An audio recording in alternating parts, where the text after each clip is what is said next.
Thân chào cả nhà, không nên xem chùa đâu đó. Nhớ đăng ký, like, comment để ủng hộ team nha. Năm 2022, tất cả con người bỗng nhiên mất hết thị lực. Không ai biết tại sao, nhưng 2 năm sau, tôi đã lấy lại được thị lực. Trên những bức tường và sàn nhà xung quanh lại viết đầy một câu. Đừng nói với họ rằng tôi đã có thể nhìn thấy. Ghi chép ngày đầu tiên. Nội dung trên đó đến từ một cuốn nhật ký tôi tìm thấy trong phòng cắm trại. Một quyển nhật ký kỳ lạ, chữ dường như được in lên. Và đó là tất cả về một thế giới.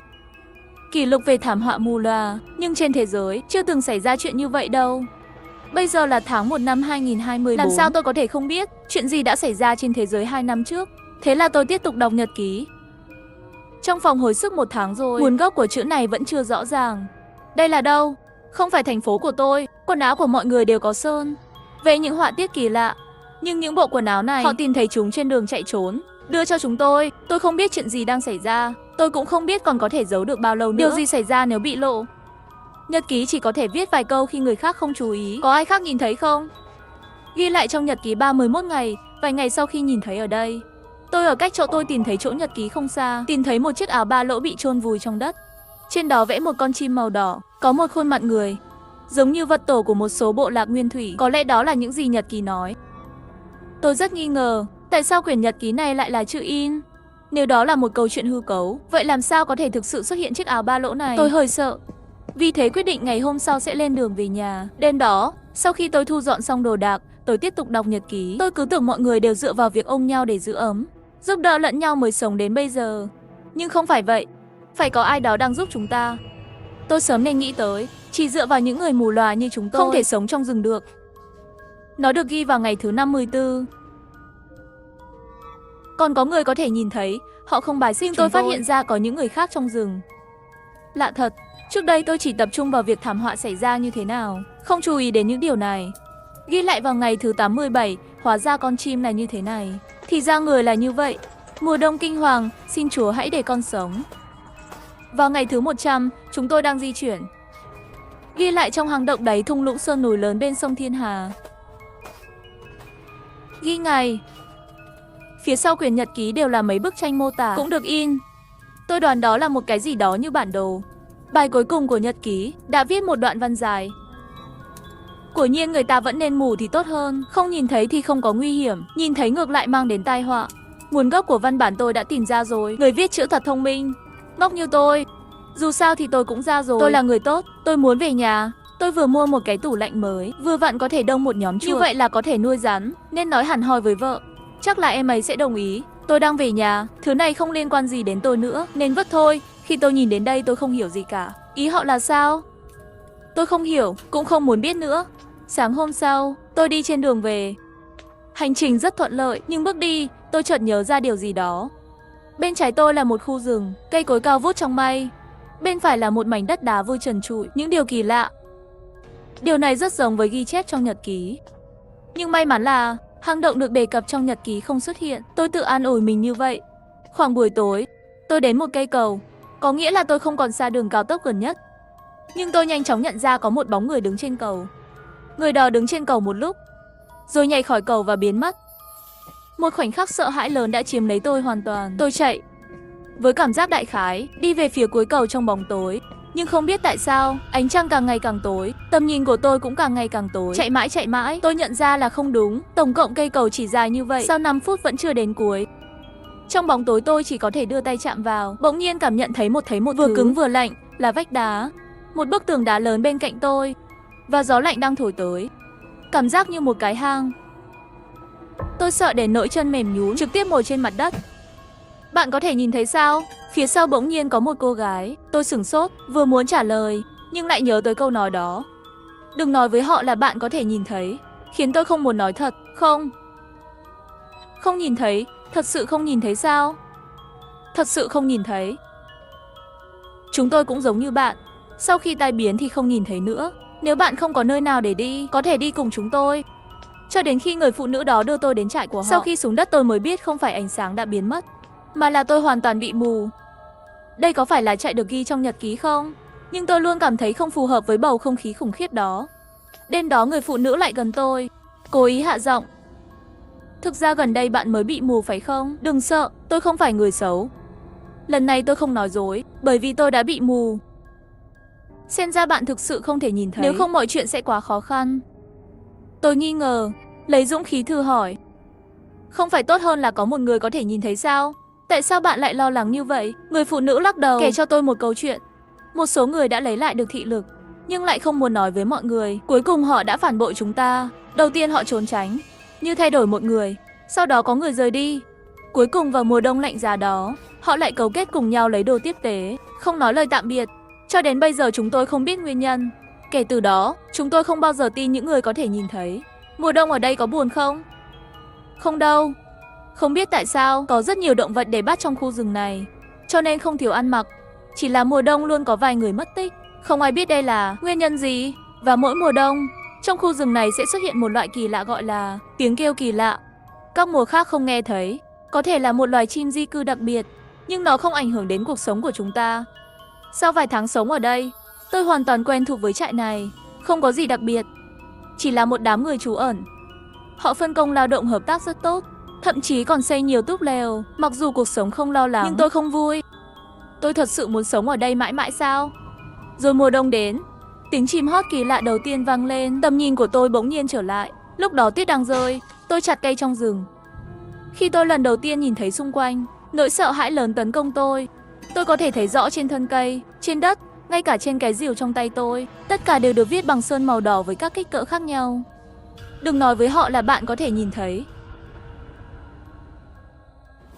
Đó chưa phải là điều đáng sợ nhất. Tôi nhìn thấy những cái cây ở đằng xa, ngồi trong bóng tối mấy con chim khổng lồ, cao bằng con người, và có một khuôn mặt người. Họ đứng lặng lẽ trong những bông tuyết trôi, xem chúng tôi làm việc. Tôi sợ đến nỗi toát mồ hôi lạnh. Đây có phải là con chim trong nhật ký không? Chim đến đây vào mùa đông. Những người biến mất trong mùa đông. Tôi không dám nghĩ, lại sợ bọn họ phát hiện nên mau nhắm mắt lại. Tôi nghĩ có lẽ những người không rõ vì sao trốn thoát đó, chính vì thế mà trốn thoát. Nhưng tại sao họ không nói với người khác chuyện này sao? Tôi trở lại trại với một trái tim sợ hãi. Khi ăn tối, tôi nói chuyện với trưởng trại. Chúng ta đã sống ở đây lâu như vậy, sao chưa từng nghĩ đến việc quay lại thành phố xem sao? Có lẽ thành phố đã trở lại an toàn rồi. Kết quả câu này khiến xung quanh lập tức yên tĩnh lại. Tôi cảm thấy không ổn. Mở mắt nhìn mọi người, phát hiện rằng khuôn mặt của họ là sợ hãi hoặc buồn bã. Thủ lĩnh là người đầu tiên phá vỡ sự im lặng. Thật ra cũng không có gì không thể nói. Lúc đầu chúng tôi cũng nghĩ như anh. Tôi nghĩ tôi nên thử đi ra ngoài. Nhưng bất kể đi theo hướng nào, đều là rừng cây càng ngày càng nhiều. Có ngày càng nhiều động vật hoang dã. Có một lần còn chắt hơn 10 mấy người. Sau đó chúng tôi không nghĩ về nó nữa. Dù sao ở đây cũng có thể ăn no phải không? Tôi bối rối. Chắc là cái hang ở ngay bên cây cầu. Tôi đã có một chuyến đi suôn sẻ từ đó. Ở đâu có dã thú chứ? Và chủ nhân của cuốn nhật ký dường như cuối cùng cũng đi ra ngoài. Đúng rồi, hang động. Nhật ký ghi lại vị trí của hang động. Có vẻ như tôi cần tìm vị trí hang động trước. Ngày hôm sau khi đi làm, tôi đã lẻn ra ngoài khi mọi người không chú ý. Đáy núi và thung lũng lớn bên sông. Hang động. Khu trại được xây dựng trên một vùng đất cao bên bờ sông. Tôi bơi xuống sông. Địa hình ngày càng thấp, nhưng điều tôi lo lắng cũng đã xảy ra.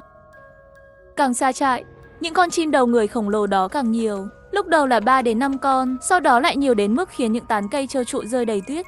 Tôi nhận thấy những con chim này rất yên tĩnh trong hầu hết các trường hợp. Không nhúc nhích. Nhưng chỉ cần có sinh vật sống xuất hiện, mặt của chúng sẽ từ từ sai về vị trí của sinh vật sống, giống như một loại màn hình nào đó. Nhưng gã này thật sự là một loại dã thú sao?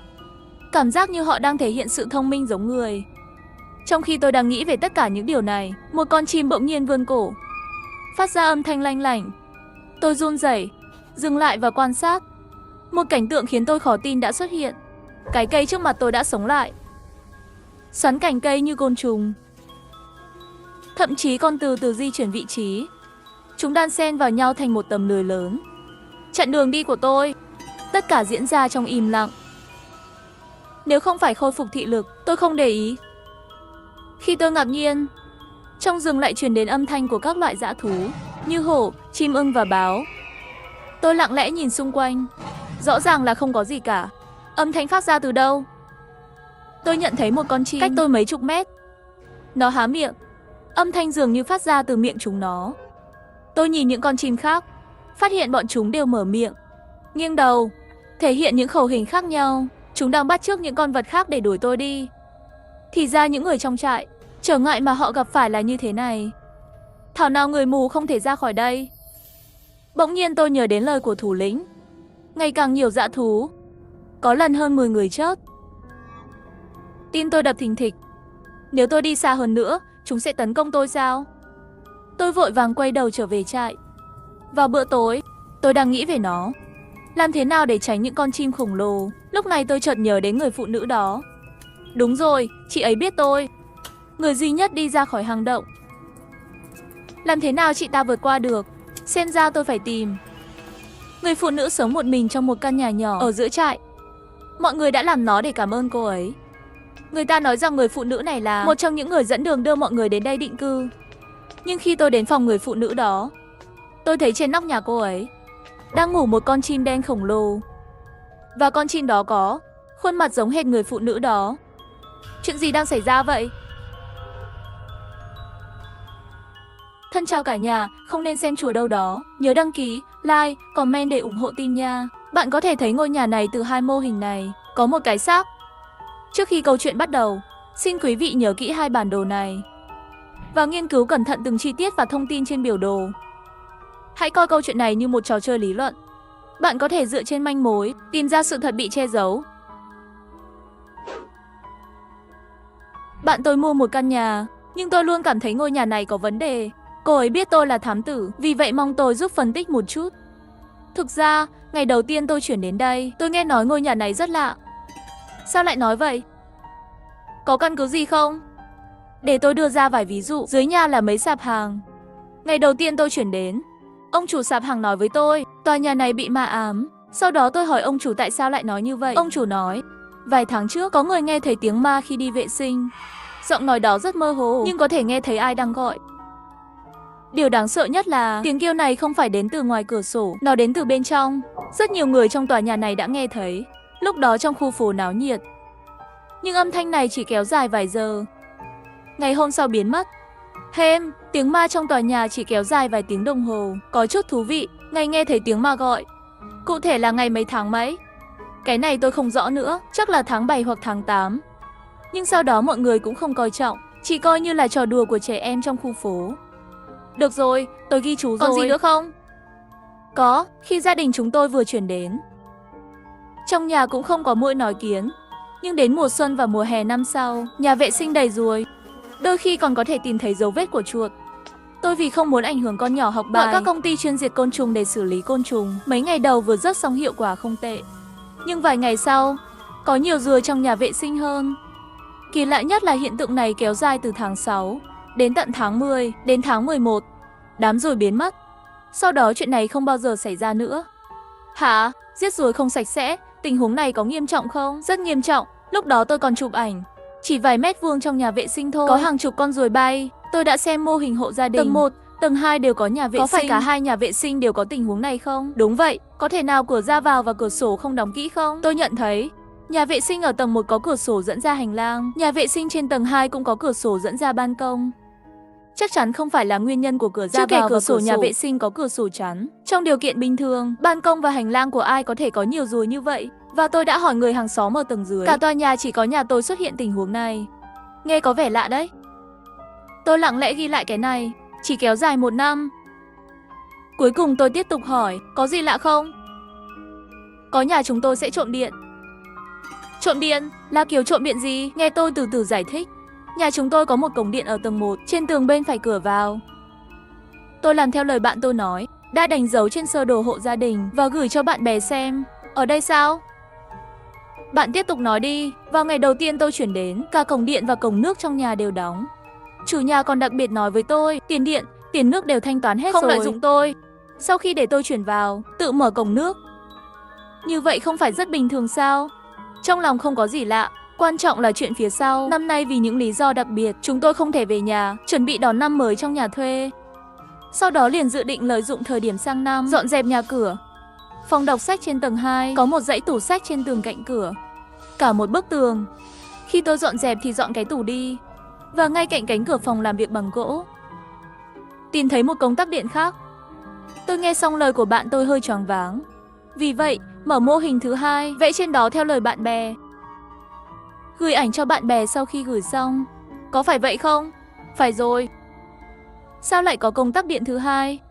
Tôi cũng không biết, công tắc điện này thật sự rất lạ, bởi vì tôi không biết công tắc này điều khiển là mạch điện ở đâu. Nghĩa là sao? Khi chúng tôi vừa vào, không phải đã mở công tắc điện ở tầng 1 sao? Sau khi mở điện, tôi kiểm tra đèn điện ở tầng 1, tầng 2, ổ cắm điều hòa, phát hiện đều có thể sử dụng bình thường. Nói cách khác, cổng điện ở tầng 1 điều khiển là toàn bộ mạch điện ở tầng 1 và tầng 2. Công tắc điện này trên tầng 2 điều khiển là mạch điện ở đâu? Nghe cô ấy nói vậy, tôi bỗng nhiên sững sờ, cả người tôi lạnh toát.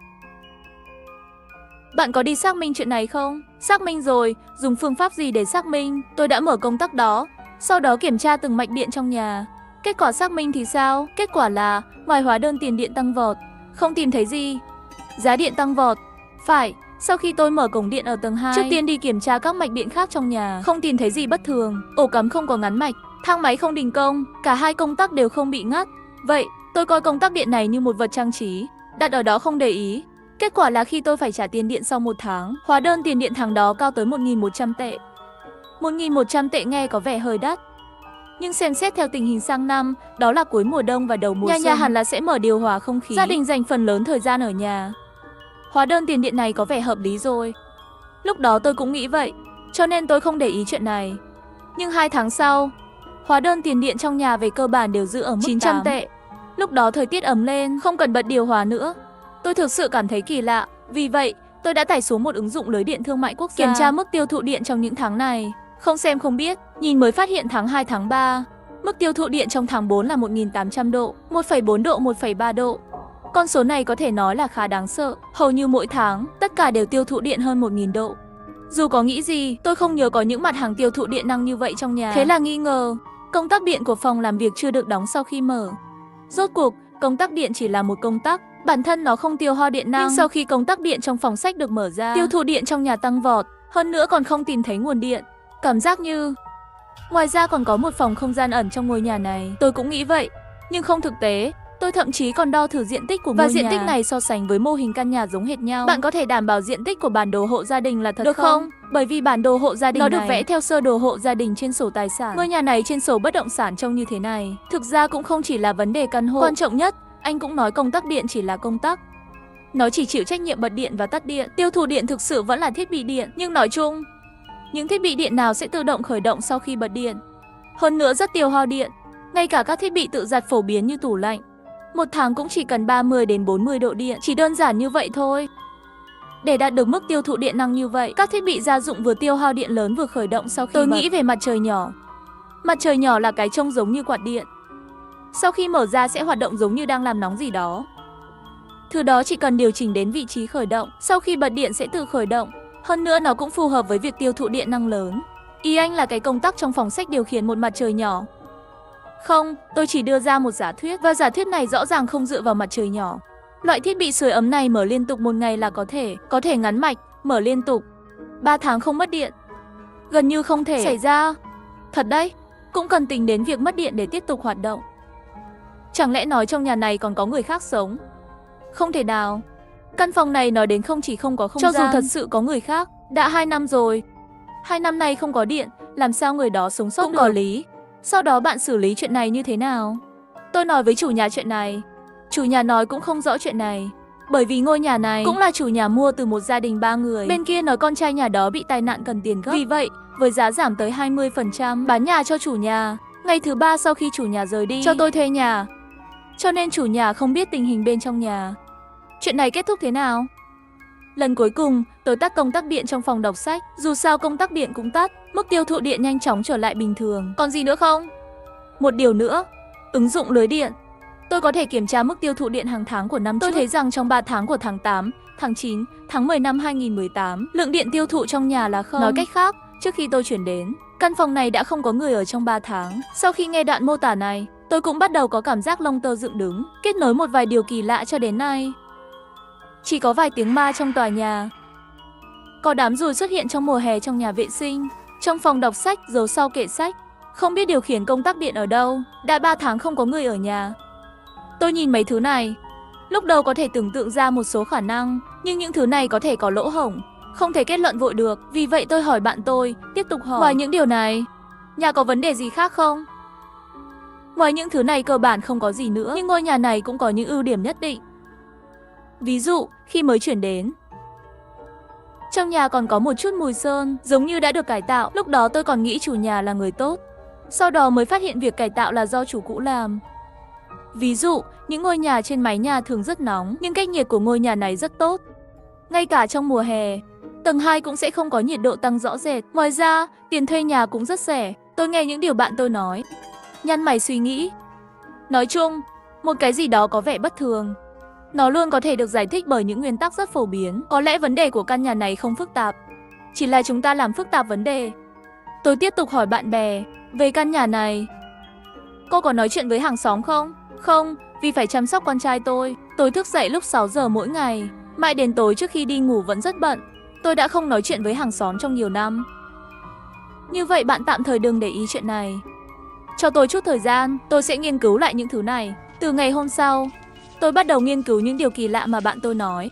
Nhưng từ quan điểm của vấn đề, tôi không tìm thấy giữa những điều này có kết nối rõ ràng. Theo mô tả của bạn bè, không có gì không ổn khi sống trong ngôi nhà đó.